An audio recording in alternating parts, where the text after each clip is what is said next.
To always get the latest Game Tea, don't forget to follow us on social media. You can find us at Twitter at Game Tea Podcast X. You can find us on Facebook at The Game Tea Podcast, and you can find us on Instagram at The Game Tea Podcast. We post frequently, giving you podcast updates, posting gaming news, and the occasional meme. Check them out after the show, and thank you so much for listening to The Game Tea Podcast.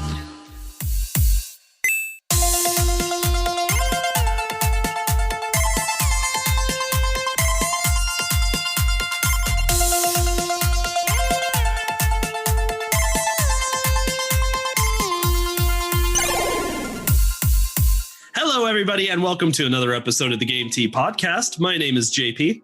I'm Zach. And I'm Czar. Zach. Hello. Put the WoW away. You are not my dad. You can't make me. I know where you live.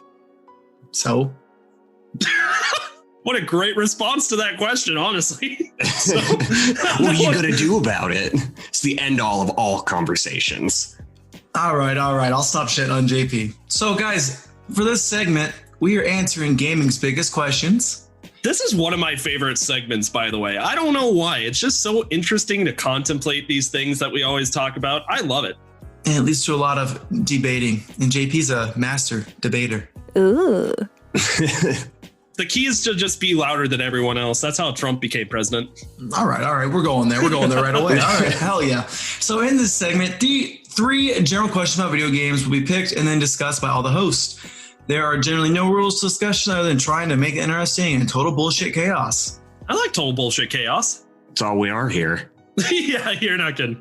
All right. So our first question, and Krista asked me this late at night. It was about 10 o'clock. I was trying to go to bed. It was a long day of work.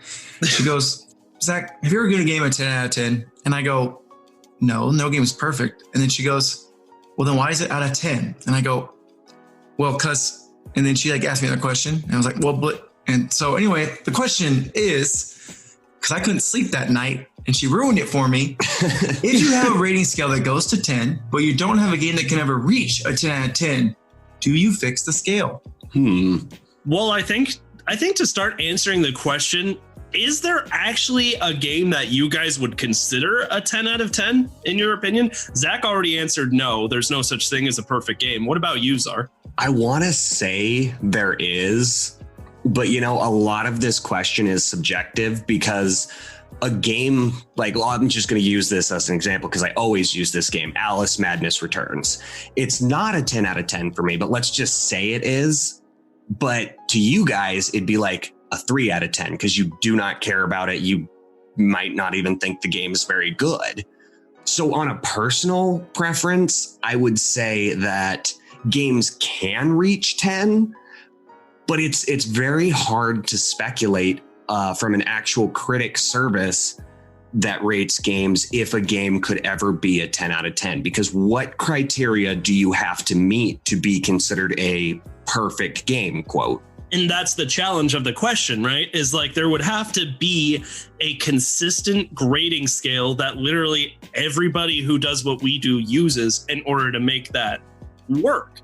And on top of that, you would need to learn how to put bias aside, which you probably won't be able to do since most of these are opinion based, and learn how to come to a conclusion. I'm on Zach's team 100%. Even for games I adore, there is no such thing as a 100% absolutely perfect game. I mean, there's some games where you'd be doing nothing but nitpicking at that point, but still, like Zelda Breath of the Wild, for example, I do not think is a 10 out of 10 game. I think it's pretty damn close to perfect, but I also see the point that Czar's trying to make too, that it's subjective. And okay, you want to honest to God know my biggest complaint about Breath of the Wild? Why is there not a cookbook or some way to write down all the recipes? There's hundreds of recipes in this game, but no way to record it. You have to memorize how to make everything important. Oh yeah, that kind of pissed me off. And especially because you could use a plethora of ingredients to create the same dish. Yeah. There just needs to be some cataloging for the cooking, I thought. But isn't that such a trivial thing to complain about in a game that is as massive as Breath of the Wild? 1 out of 10. Yeah. There's no cookbook. Don't you start with me. So then that begs the question, do we fix the scale? Because even Breath of the Wild, the game that we unanimously think is like the gold standard of video games, we can't give a perfect score. And I know that we're going to the question, but for the record, that's not the only problem I have with Breath of the Wild. I also think that it starts you off. The Great Plateau is way too difficult, and there's no like cap on that.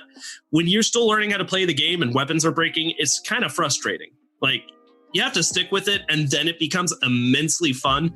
But I think the intro, it's definitely the get good attitude, which, you know what, fair enough, because I had a great time with the game. I'll agree with that. But anyway, reforming the 10 out of 10 scale. Well, you need a cap, right? Like, so if a 10 out of 10 is a pure, perfect video game, you need to keep that cap at a 10. Otherwise, what would the scale even look like? Like, I rate this game a mermaid and star sticker and 3 chickens. It's like, you need... That's a good game. Yeah. You got 3 chickens. 3 chickens. You know what I'm saying? Like, you need a cap. You need something to strive for, because that item that you strive for is how you rank the item that you're grading.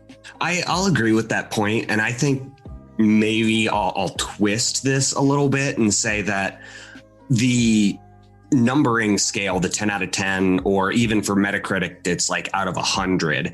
That's all basically the same. And there's not much you could do for that. But circling back to a point that you made earlier, JP, is maybe we could provide some sort of a step-by-step criteria that wouldn't be arbitrarily used, because most critics are rating things differently. And one critic site may give a game like a 5, and another critic site gives it a 9, because this is all just arbitrary, and we need that step-by-step form to see how well games stack up against other games. So that's maybe something we could strive for. I don't know. Zach, you've had more time to think about this than either of us have, since Krista woke you up in the middle of the night with this amazing question. What do you think? Yeah, you know, the more I thought about it, the more I'm like, yeah, it's gotta change. And I really like how GameXplain does theirs as don't like it a lot or love. And I think that does a good way of putting it, like, hey, I really love this game. Because at the end of the day, no matter what you do, a review is always subjective. It is what it is. I mean, like, yeah, there can be a really bad game, but you're going to say, I hate this game. Or I like this game if they would fix the fact that I get 5 frames per second. You know what I mean? Yeah. Ooh, I really like where you're going with that, because that then, you know, you have like 500,000 people that loved this, and then you have like 20,000 people who hated it or whatever. And you have that range between like or didn't like, really liked, and all that stuff. Because then you see numbers of people with like mindsets, and I feel like the 10 out of 10 really sets people up for failure, because I've played games that were reviewed at like a 9.7, and I would have given them a 6.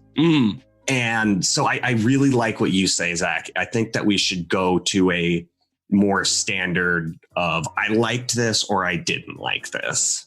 But I mean, like, that's why sites like Metacritic are so powerful, right? Because rather than going off of people who consider themselves professional reviewers, as arbitrary as that may be, you have people like us who actually just love playing video games, who have played a lot of video games, who are giving their 2 cents on the game.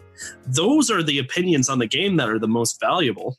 But like, the question is, if they weren't giving you a rating on some type of number scale, what other methodology would they be using to explain to you how much they either liked or didn't like the game? See, like, when Krista makes a good point. Like, if there's no game that can be a 10, then should you think about using a different scale, because it's almost like setting yourself up for failure.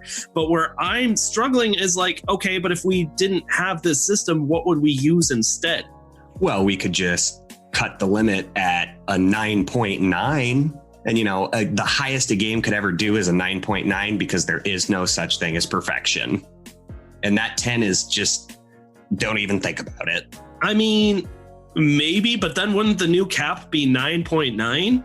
Yeah, that's what I'm saying. Like, you just have that one decimal point that is the difference between, you know, one of the best games you will ever play and a game that couldn't even exist because there is no such thing as perfection. And the other problem is, even if you, like, obviously there's no such thing as a unbiased review of a video game, but there are still standard mechanics in every game that you should be able to judge based on the ease the player has of adapting to that new criteria for that game.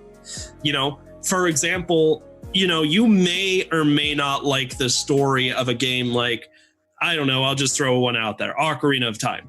You may or may not like the story of Ocarina of Time, but you can't deny that sometimes the controls are a little janky, and that running around and that jumping only when you reach the edge of something can be kind of tedious and annoying sometimes.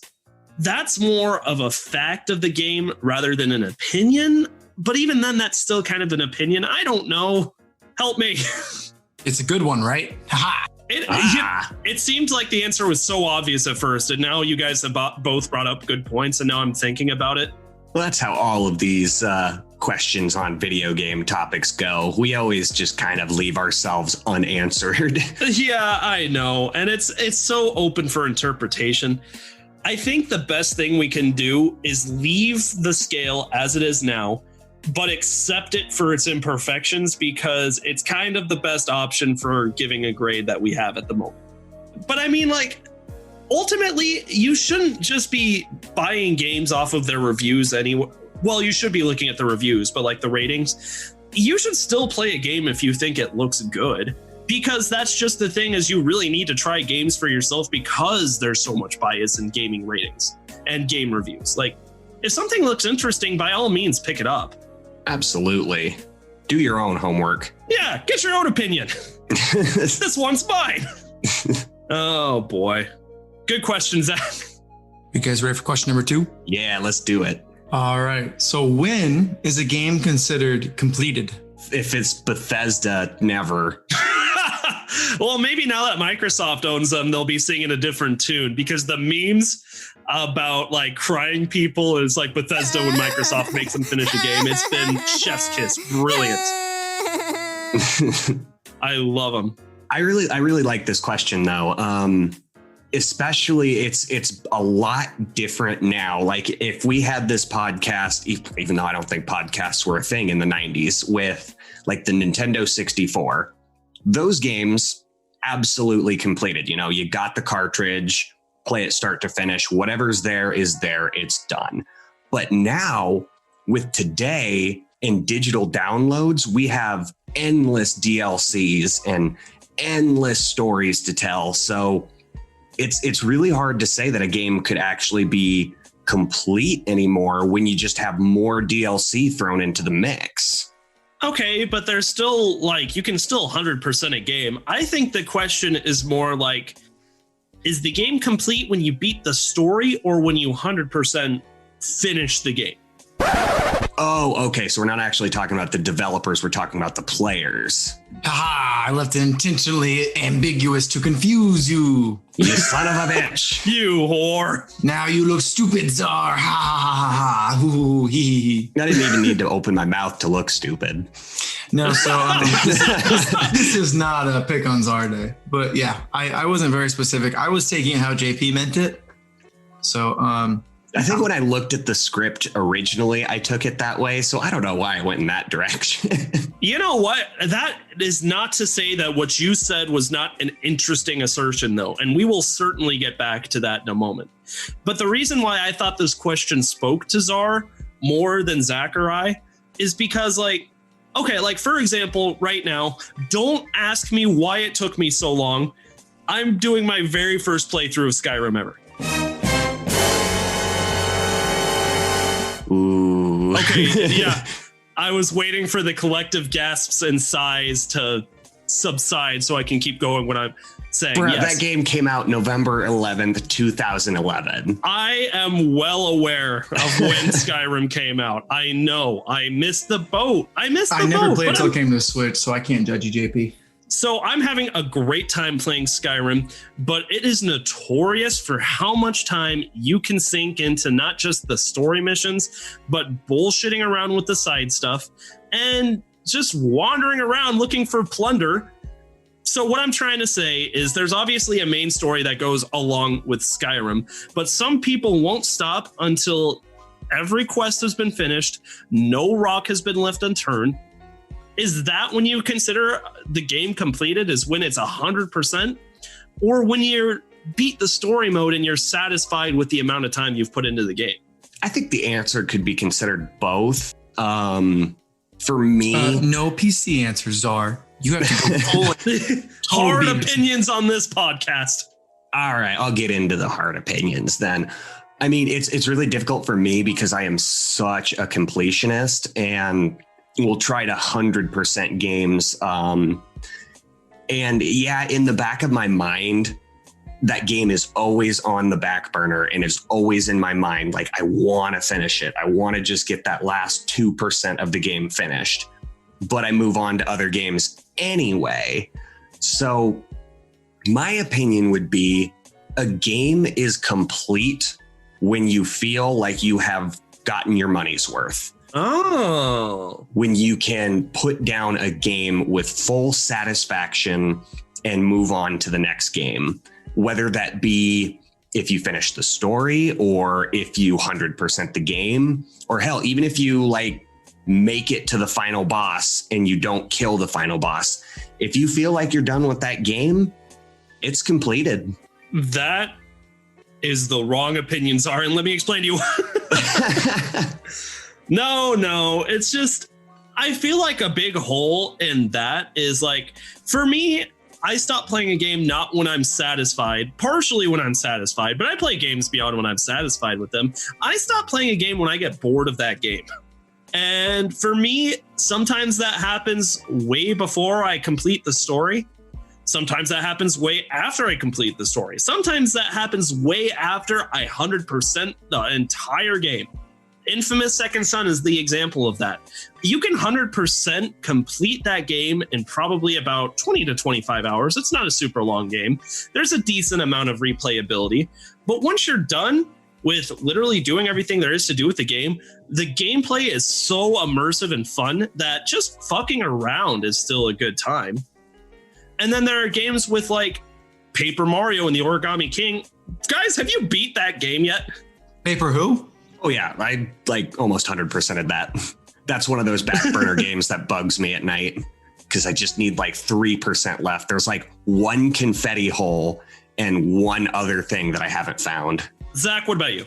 I have not. I beat I don't even know what I beat it, to be honest. So to go back to your opinions are, I got bored with the Origami King and stopped playing. That's not to say it was a bad game. It's just like I stopped playing it because there were things on the back burner. I got a little bored of the game. It's a lot longer of a game than they let it on to be, by the way. I think all three of us agreed on that. So, but I feel like I got my money's worth, but by no means does that mean it's completed because I haven't finished the story yet. I think that's definitely the minimal standard to consider a game completed as beating the story. Anything beyond that is due to the player's OCD. Like my compulsive drive is what made me push to try to 100% Paper Mario because I didn't really want to. Once I finished the game and like beat the story, I was like, all right, cool. I kind of want to go on to something new now. Maybe Luigi's Mansion 3. But for whatever reason, I could not put the game away until I was satiated. That's fair. I don't even know if I'm allowed to comment on such a subject. Why? Guys, I am so deep into my backlog that I feel like I make up new rules for what's completing a game each time. And so like, is it when I get bored of it? Probably. I don't know, man. I just feel like I'm trying to get to a point where I don't feel guilty for having games in my backlog. Zach, I've got bad news, but that's probably not going to happen. JP. What, Zach? Let me live in my little world, okay, man? Okay, Right. I'm sorry. You're right. All right, listen. You guys kind of bring up an interesting point here when you keep saying that I consider it complete when I get bored with the game. But is it complete if you go back to it, like JP said, and just like fuck around in the open world or something? Well, because then you got games like World of Warcraft and RuneScape. Those you could never complete those. Like it's just never going to be completed. Well, actually, I said that originally to counter something you were trying to say, is that usually I stop playing a game when I get bored of that game. And oftentimes that can happen before I would consider myself done with the game. If we're taking hard stances on this, a game is complete. The bare minimum to complete a game is to beat the primary campaign. You know, But what if the game has multiple endings? Oh, why would you ask that? Oh, why would you say that? Chaos. Oh, no. All right, if you're going down that road, like if you're Bioshocking 2ing this, if you complete one run through of the campaign, I would consider that game done. Take Detroit Become Human from the PlayStation 4 exclusive. There are several different ways the ending can play out depending on the many decisions that you make throughout the game. And I am not replaying the game 20 times to see how each of these endings play through. If you complete the game one time, start from finish, the game's completed. Hard opinion, that's my opinion. Am I wrong? I think we can all agree that the bare minimum is finishing the story. And the rest just kind of becomes chaos after that. But I know you as a completionist, like that probably kills you when, you know, maybe you get the gold star on the select screen because you completed the campaign, but then you get like a 67% complete. That probably kills you inside, doesn't it, Czar? Oh, I hate that so much. I have one ending left in the Binding of Isaac, and I cannot access that ending because of a glitch. And it just... Oh, really? Yep. What you have to do is you have to beat a certain boss before you go into the womb and kill It Lives. And if you unlock It Lives before you kill that boss, you don't get the ending at all. Wow, that's irritating. Yup. And it bugs me. Makes me feel like I got bugs crawling all over me. And see, that bothers me too, because when I like to 100% complete games. There's only honestly probably about 10 to 15 games where I've 100% beaten the game. But to go back to Zach's point too, with the way my backlog is looking right now, I should just be grateful that I got the story the way that it is, you know? Oh yeah. But it can also be a bit of a shame because a lot of games where you have side missions give you so much more story and depth if you complete those side missions. So by no means am I making the argument that you're fine if you do the bare minimum in these games, because that's by no means true. I'm just saying that, like, if you are trying to power through games to get through a backlog, the minimum I would say you have to do to get through the game is just complete the campaign. You know, I'm gonna take a firm stance behind you on that one, because in the spirit of the spooky season, which once this episode is released is now done, sadly, and enters the festive holidays. Ugh. Check out the Halloween episode, by the way. That was fun. Oh yeah, that was so much fun. Oh, had a good time with that. Anyway. But in the spirit of the spooky season, I've been playing the entire Dead Space trilogy. And it was so hard powering through those games. I think I had 10 hours in Dead Space 1, 11 hours in Dead Space 2. I'm almost done with Dead Space 3. And it just killed me not to do a second playthrough after I had all my gear and all my upgrades and just like really strive how I did when I originally played Dead Space. Right. But I held myself back. And I just finished the story. And as soon as the story was done, I popped in the next Dead Space. So I will stand behind you in your opinion, JP. Just out of curiosity, do you guys remember the last game you 100%'ed? Spyro the Dragon, 1, 2, and 3. You 100%'ed completed the entire Reignited trilogy? Oh yeah.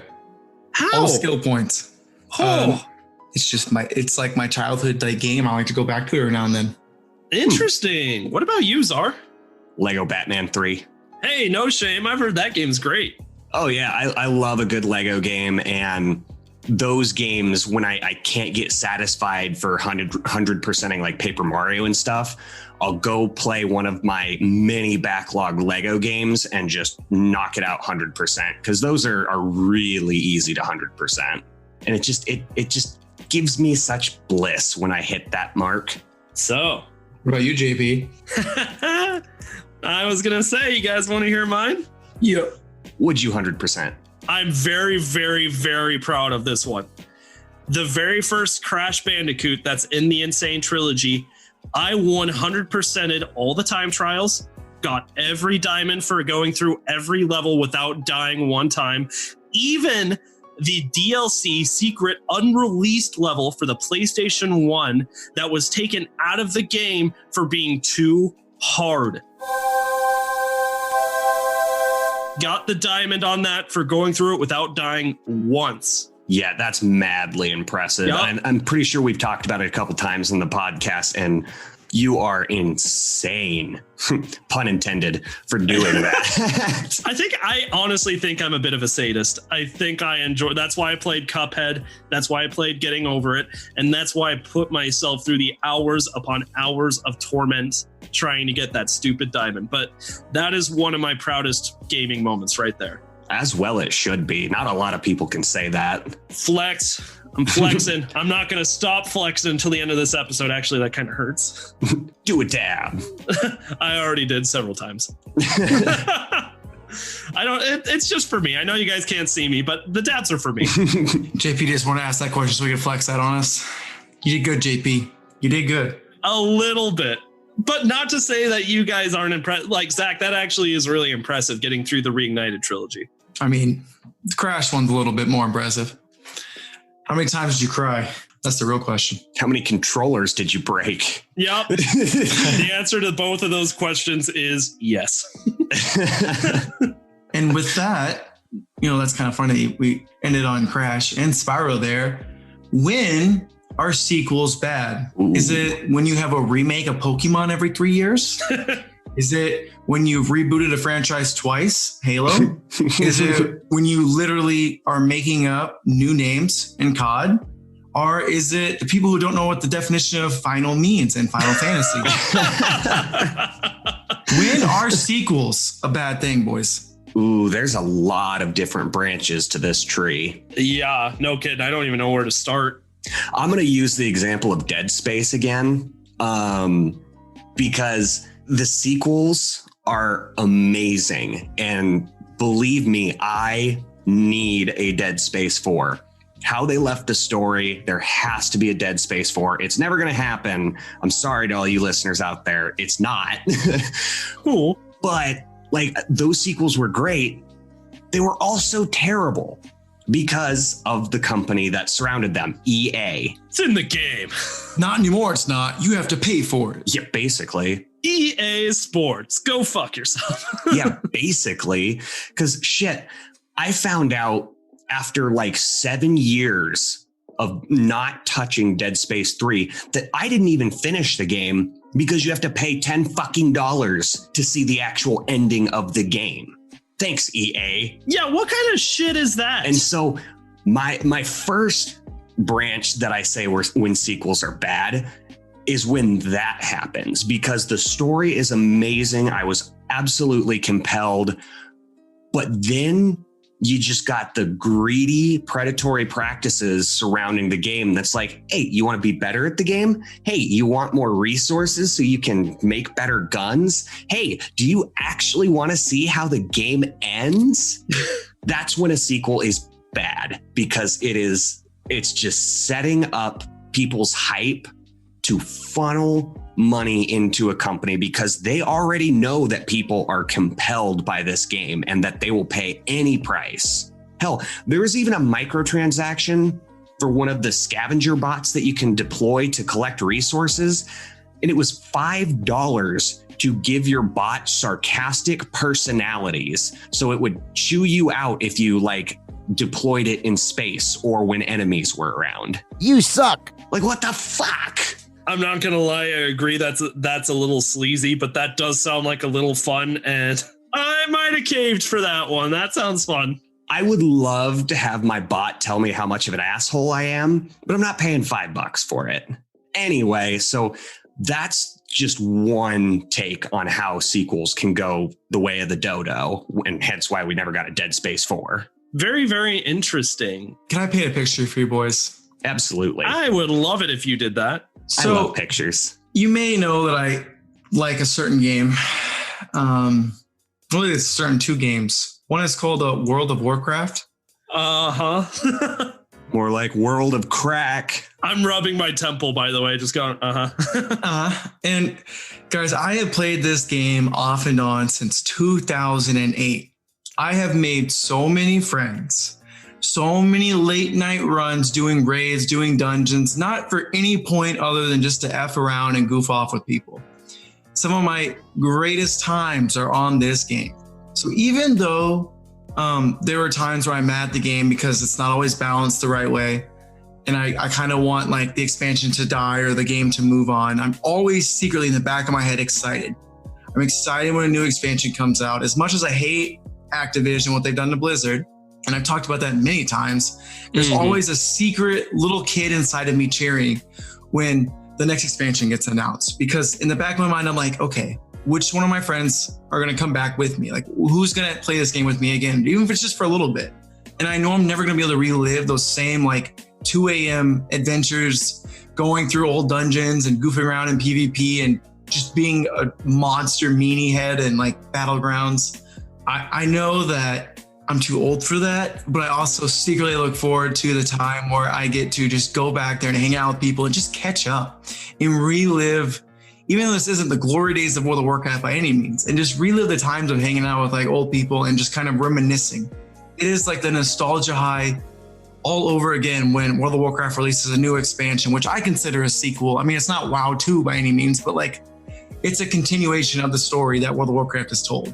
Sure. I see where you're coming from on that. So even though I know the sequel probably isn't going to be the best thing, it's not going to reignite the world. It's not the internet sensation that Eric Cartman told everyone about. It's still an amazing time. And I'm still glad that even though it's a shell of itself, the company's still putting out the product so I can still go on that nostalgia high. Nostalgia is a powerful driving force. It really is, especially for the people in the 1990s generation. So, Zach, that was a great example. Thanks for setting the scene. It made my heart happy how much you love World of Warcraft. It really did. But part of the reason why you look on that so fondly, it is nostalgia, but also because you know that there's quality that comes with these expansions. It's not just more of the same bullshit that was already previously designed in order to make you buy more stuff. It's a new product with more love that just adds on to something that you already loved. When are sequels bad? Sequels are bad when that's not the case. We've been shitting on it a lot lately. Let's take a look at Fallout 76. Oof. Woof. I know. Czar, do you feel like Bethesda put the normal amount of love that they normally put into games into Fallout 76? Oh, God, no.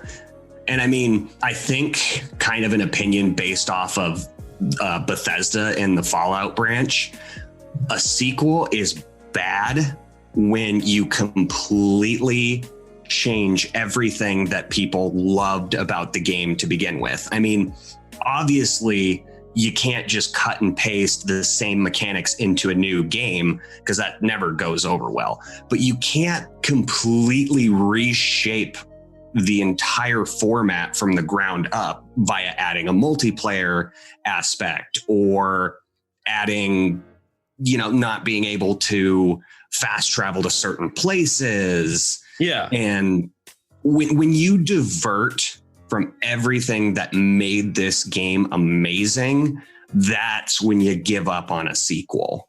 Okay, but a point I'll bring up to challenge that is Resident Evil 7 following Resident Evil 6. They changed so much about Resident Evil 7, but it was actually such a breath of fresh air that many Resident Evil fans loved that game when they had previously lost a little bit of love for the franchise as a whole. They did completely reshape it. However, a lot of people's opinions were is that they got back to their roots. And so that's a good sequel, in my opinion, because Resident Evil 6, terrible sequel. That game should have never been fucking made. Fight me. It's terrible. I agree with you. That was, fun fact, that's the first Resident Evil game I played, was Resident Evil 6. Oh my God, I'm so sorry. Yeah, I was like, I don't see what all the hype is about. No, clearly not, because it was so bad. And then my second Resident Evil game was Resident Evil 7. And I was like, oh my God, this game is incredible. This was a great horror game. And really the only thing that they completely changed that was different from the Resident Evil series was the fact that it was first person. Mm-hmm. I mean, you still had item management. You could still kill certain monsters. And that was very, very reminiscent to the first 3 Resident Evils, which you could argue was the staple of what it meant to be Resident Evil. I still think Resident Evil 4 is one of my favorite games, but it's definitely took a different turn. Mm-hmm. But they didn't modify the game to the point where it couldn't even be considered Resident Evil anymore, which is what they did with Resident Evil 6. So to more elaborate on what makes sequels bad, really what we've been talking about is what makes sequels good, because only by figuring out what separates the two can you start to take off points for bad sequels. Honest to God, and Zach, I need you to shut up when I say this. You know what the best sequel I think ever made was? Pokemon Crystal. Why would I shut up about this? Because we argued about what the best Pokemon generation was, and you had 2 and I had 4, and I told you were wrong and that I hate you. And Zara made my own points for me? Yeah. Yeah, you remember that? Thanks for nothing, Zara. I remember that very well. Yeah, I try to repress that. Trying to win a debate here, and you somehow shot yourself in the foot, and then that bullet made a U-turn and shot me in the foot. It was a magic bullet. Magic bullet by a big jerk. And how? Okay, what made Pokemon Crystal so great? What made Pokemon Crystal so great was that it brought just enough to the table that was new, but also made the game similar enough that it could be appreciated by the old fans and the new fans alike. Now, obviously, Pokemon took that formula and pounded it into the ground where it wasn't fun anymore. But after the first Pokemon game, people were craving something new. And so what did they got? They got a completely new region. They got 50 new Pokemon to tack on to the original 150 that they loved. Once you're done with the new region, you get to go to the old region and revisit all the Pokemon gyms, catch new Pokemon, see old gym leaders, and then once you're done with that region, you go fight your own character from the first game that you just got done playing. That's how you make a sequel, boys. Yeah, that 100% agree with that. That is a perfect sequel. That was amazing. And that's exactly what they did, was they introduced enough things that were new with enough things that were old and put quality and love and time into the game. That's how you make a good sequel. And therefore, bad sequels are sequels that lack those things. All 3 of us have been bringing up examples of games where there's just quote unquote not enough love put into the product. That's all it really is. I don't have a problem with sequels over original IPs as long as there's quality in the product. And more often than not, we don't always see the same level of love or any love at all sometimes. And that's what makes a sequel bad. It's so true. And I have 2 more points to make on dissecting what it means to be a bad sequel. Sure. I like how on the list, Zach, you added Halo and COD, because virtually most of those sequels are terrible. Either they're not mixing up the formula enough, or it's just a series that has played out, you know? Like in COD, they had to make up their own war, and now they're covering a non-war, you know, the Cold War, where there is no fighting. And so, like, where do you go in a game that is based off of world wars and like actual wars when you got nothing left to do? How do you keep making games? And with Halo, like I've said this time and time again, my opinion has changed a little bit with the new news and trailers that we've gotten on the newest Halo, how it's open world. I love it, but that series still needs to be put to bed. Like, it's time to stop making sequels because you've already had your limelight, and anything else is just going to be adding coffin nails and making people hate you. And my second point is kind of going back a little bit. I don't know if you guys have ever heard of a game called The Darkness. I think maybe. This is a game where, do you like Italian organized mob-based crime? Do I? And demons? Do I? Yeah, well, that's what this game is. You are Jackie Estacado, who is part of the Italian mob in, I think, Chicago or maybe New York.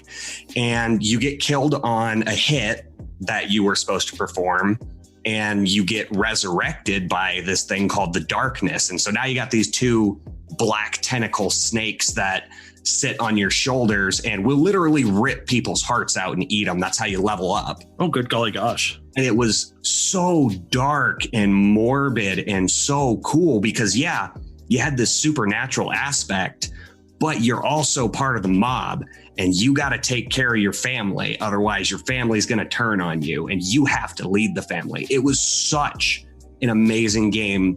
Those two aspects you would think could not be brought together, but it came together so well. And then from that success, they decided to make a sequel, and it was terrible. It was basically copy and paste kind of the gameplay from the first game, but they completely redid the art style. So now it looked like a comic book or a graphic novel. It didn't have that gritty, dark realism to it anymore. And it looked too silly. Right. And it was way over the top. They added way too many explosions. They just wanted to make you feel like you could blow up a whole city. That's not what the first game was about. So to really dig into how you can make a sequel bad is when you completely abandon all previous notions and all previous purposes of what your original story intended to be as a cash grab. Because that's all The Darkness 2 was just trying to capitalize on the success of the first game. And it did not work at all. So the three of us seem to agree on what aspects make the story, like the campaign or story mode of these games, bad. But what's interesting about games like Halo and COD is their campaigns have been pretty bad on and off for a while now, and yet they're still amazing selling games because of their multiplayers. So what about multiplayers in video games? What make multiplayer sections bad? I mean, could it be considered a sequel if you're just jumping game to game to fight people online? I mean, you're essentially just playing the same multiplayer. That in itself is a great question that needs to be asked. And in my opinion, yes, they are different games because, hell, COD is not that different multiplayer to multiplayer. They add a few new mechanics and a few new guns, but for some people, that really changes up the way you play the game. And plus, there's new maps, new skins. I mean, that's it. I'm really hitting the bottom of the barrel there because you do make a good point. It's not that. I was about to say, JP, what are you doing, JP? I'm trying to justify my point, but the more I try it, I'm pulling a Czar here. I'm making Czar look good. Trying to make my own points. I don't know. That's a good question. I mean, you're paying $60 for the same experience. Like, you don't even consider the campaign because you just go straight to the multiplayer. And it's basically like you could have done this with DLC. Because, DLC adds maps, DLC adds guns, DLC adds skins. Huh. That's a good point. Those are good points. Yeah, you know what? Forget I said anything. I don't know. Cut all that out. Cut to commercial. I was trying to add an interesting new mechanic to the conversation, but the more I thought about it, you're kind of right. I don't know if there's enough new about those types of multiplayers that could justify calling it a brand new game altogether. And plus, it's the package, right, of the campaign and the multiplayer put together. Not for long, because soon on Xbox, you'll be able to just delete the campaign. Yeah, I remember. Don't remind me. I think we're going down a weird path there. What is your guys' take on Final Fantasy? Like, what about those sequels? Good, bad, somewhere in between? Does it just need to die? No, I think every Final Fantasy does something different and new and fun. Zach, I don't know how many Final Fantasy games you've played. I've played 4. I have played none to completion. Okay, so I've played Final Fantasy VII, the remake. I played Final Fantasy VII, the original, but did not beat it. I played Final Fantasy IX. I've played Final Fantasy 15, and I plan on getting Final Fantasy 16 because that game looks fire. Hey, for the record, I have 7, 8, and 9, and 12. Okay, how many of you started up? I started all of them. That's it. I've just started them. Did you get very far at any of them? What about just started them? Don't you get, JP? I'm trying. Why would you start a new Final Fantasy without finishing the other one?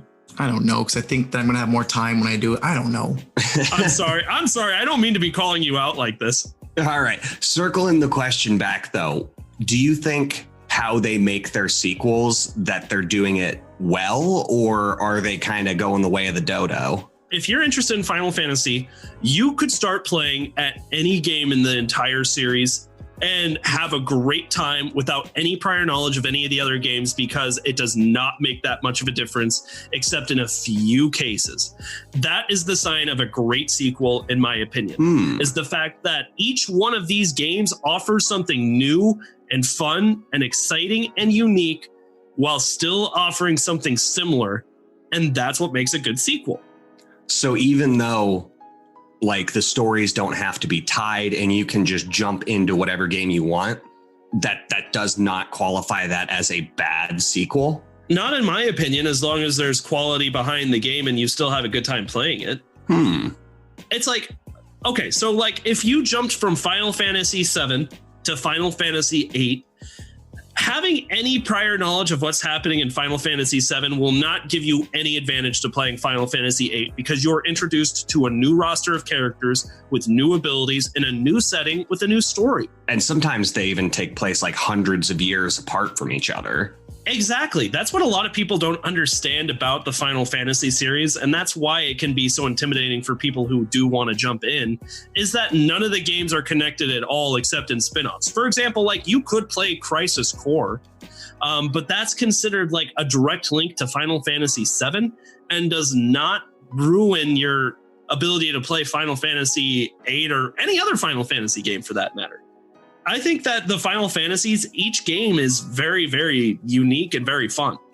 The ones I've played anyway. I'm sure there are bad Final Fantasy games, but I'm going to leave that for the hardcore fans to debate about. All I know is that I think it's a great series and all the sequels have something great about them. All right. I just thought of something. So what about if a game hones its focus? For example, Minecraft. Absolutely love Minecraft. Of course. I looked into Minecraft story mode. I hate it. It looks so stupid, and I will never touch that game because it diverts the intent, the original purpose of Minecraft is, what is the ultimate goal in Minecraft? I don't know. Nothing. You just exist. But in story mode, you got a definite start to finish that just doesn't feel like the original game anymore. Would you consider that a sequel or is that an expansion? I don't know. I mean, I would consider it more of a sequel because it's completely different. And if it's an expansion, I would think that like Minecraft story mode has expansions. So you got like the dungeon, you got the Ender world and all that stuff. Yep. But it's not connected to the original Minecraft. And so I think for an expansion, it has to build on what's already there. Wow. There is so much. I knew that we were going into a deep rabbit hole with this question, but there are so many different factors to consider. Oh, yeah. Zach, do you have any thoughts? Because I'm kind of lost for words here. My mind is like scrambled eggs right now. I got nothing. I'm lost in the sauce. So much sauce. There is a lot of sauce. I don't know. There's just a lot to think about. I love open-ended questions like these, by the way. I really do. I love thought-provoking conversation in general, but when it comes to video games, it's even more fun, especially since you guys are giving me lots of great ideas for things to talk about for my college thesis. So Yeah, go us. Yeah, go me. Go Zach and go Czar and go JP. Yeah. Yeah, but I don't know. I feel like we didn't even scratch. Like, what about Pokemon Soul Silver or Pokemon? Dude, we do not have the time. Pokemon Emerald, which is just a rehash and more focused version. Not even a more focused version. Just oh my here's god, the DLC we could have included. We could literally make, I'm not even joking, a 3-part episode series about why the third game in every Pokemon series is a scam. Ultra Sun and Moon. I think Crystal was the only second release of a generation that really offered a lot of new material compared to the first 2 games that came out in the series. Like, I'll go back to my Pokemon generation, Pokemon Generation 4. Diamond and Pearl by themselves are fantastic games. If you get Pokemon Platinum, there simply, in my opinion, is not enough new material there to justify buying that third game in the franchise. There's just not. You get a little bit more story. Funny that you say that, because I totally disagree. Because there was something wrong with those games. Like, when you would go to fly anywhere, it would take hours to get somewhere. Yes, I'm being dramatic, but it would take hours. I'm not being dramatic. It's hours. I waited hours. I mean, I'm more talking about like game story and things to do in the game. You could certainly, as far as like bad sequels go, you could make a case that it wasn't as well made, glitchy and bugginess wise, but like as far as stuff to do in game, I would argue that it's the exact same game with a little bit of added story about what's going on with Giratina, and that's literally it. In the Battle Frontier, that wasn't in it, was it? Yeah. No, it definitely wasn't. I don't think so. Boom. And then I would say the same thing for Emerald with Ruby and Sapphire. I would say the same thing after Black and White. That's where they didn't even give a fuck anymore. They just started going Black 2 and White 2. I think after that was Sun and Moon and then Ultra Sun and Ultra Moon. Was there something in between those? Oh, Pokemon X and Y. Yeah. I don't even remember what they did for Pokemon X and Y. I think it was just Pokemon XY. They didn't. Nope, they didn't even do that. So Pokemon is on its own completely different wavelength, okay? Yeah, that's fair. So kind of the consensus I'm hearing is that what makes a sequel bad is when not enough love goes into the sequel as the original. If a game has been way too overplayed and a series just needs to die, when they manipulate what made the game originally good and then just take it in such a bad direction, or even riddling a game with microtransactions. Those are kind of the only solid opinions I've seen on this question so far. And that's just the thing, is they are all opinions. And the thing about making a good sequel, it's kind of like making a follow-up album to a hit album. If you make it too different, people are going to bitch and complain that it's not even the same kind of music anymore, and they're going to be pissed off. If you make the album sound too similar to your first album, people are going to bitch that all your music sounds the same and why should they get the next album. But if you make it just the right touch, it's a very narrow gap of enough new and enough old. I think that's the key to making a great sequel. Man, we didn't even cover The Last of Us. Oh, dude, we don't have time. We don't have time. And also, I promised that I would let The Last of Us 2 go as soon as I got done with that 1.5 hour long episode you and I made about it. It's time to move on. Last of Us 2 is not going to win any awards for game. Well, it's probably going to win a couple awards, but not Game of the Year.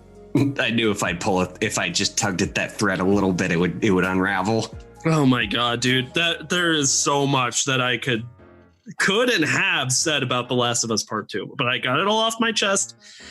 The Last of Us Part 2 is like a bad breakup. I can tell you I'm over it as many times as I want, but I'm just not. I'm falling apart. Things are great. I'm fine. Everything's fine. All right, guys, I think it's time to wrap it up. Zach's got football and stuff to do. I've got some Halloween shenanigans, and Czar's got to be too busy dying on a couch. Yup, I'm dying. All right. Any last assertions before we end this? Zach, anything? Yeah. No, that's it. I guess that counts. Czar, anything? all of you listeners out there, we want to know what you thought of how we answered these questions. We want to know your responses. What did we get wrong? What did we get right? And we basically got everything right? No. But yeah, drop us your opinions. Come on by the social page. By all means, go and tell us what you think on Twitter. We're finally starting to get a little bit more of a fan base that likes to interact with us on social media more. All of you people, go tell us what you think. We can't wait. Let's start some conversations. Hell yeah. All right, boys, I think it's time to wrap this up. Thank you so much for listening to another episode of the Game Tea Podcast. We'll see you in the next episode. You just got your game tea. Bye.